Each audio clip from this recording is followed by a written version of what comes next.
ADRE পৰীক্ষা হৈ গৈছিলে ৰিজাল্ট দিব ফেব্ৰুৱাৰীৰ শেষ সপ্তাহত নহলে মাৰ্চৰ প্ৰথম সপ্তাহত তাৰ পিছত এডিআৰই এটা অৰেলো আছে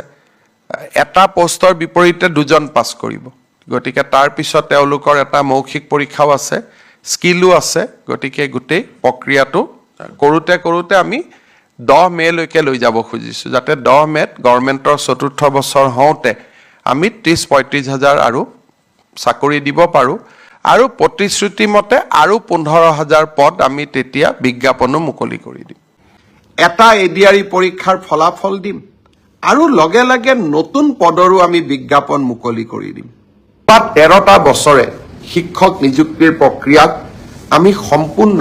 দুৰ্নীতিৰ পৰা আঁতৰত ৰাখিব পাৰিলো আৰু মেধাৰ ওপৰত চাকৰি পোৱা শিক্ষকৰ চাকৰি পোৱা প্ৰক্ৰিয়াটো